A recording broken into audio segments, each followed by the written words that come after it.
If you like your coffee extra hot, this news may be cause for concern. Drinking very hot beverages may increase your risk for esophageal cancer, according to a new World Health Organization report.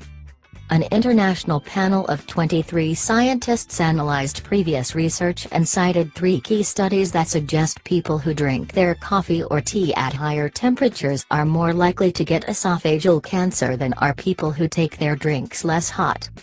Researchers aren't sure why, but say the scalding drinks may damage the cells in your esophagus. The hot beverages could as much as double your risk for esophageal cancer, according to Mariana Stern, Ph.D., a professor of epidemiology at the University of Southern California and one of the members of the WHO panel. But it's important to note that the average person's risk for esophageal cancer is very small to begin with, only 0.5%, according to the National Cancer Institute. What temperature beverage raises your risk of cancer?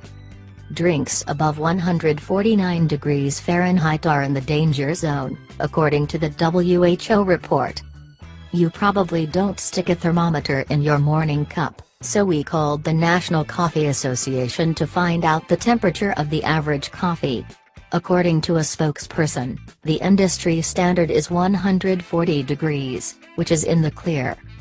But a Mr. Coffee spokesperson says their machines heat water up to 177 to 185 degrees, and that temperature will drop only a few degrees by the time it hits your mug.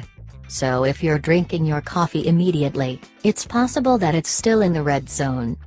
Same goes for tea. Water boils at 212 degrees, so it could be on the right or wrong side of the WHO cutoff, depending on how long you let it sit before drinking.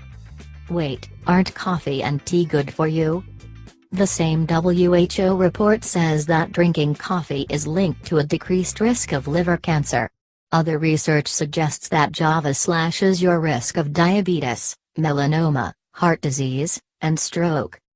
And tea may help lower your risk of stroke and heart disease, decrease your blood pressure, boost your brain power, and help you lose weight, according to studies in the American Journal of Clinical Nutrition.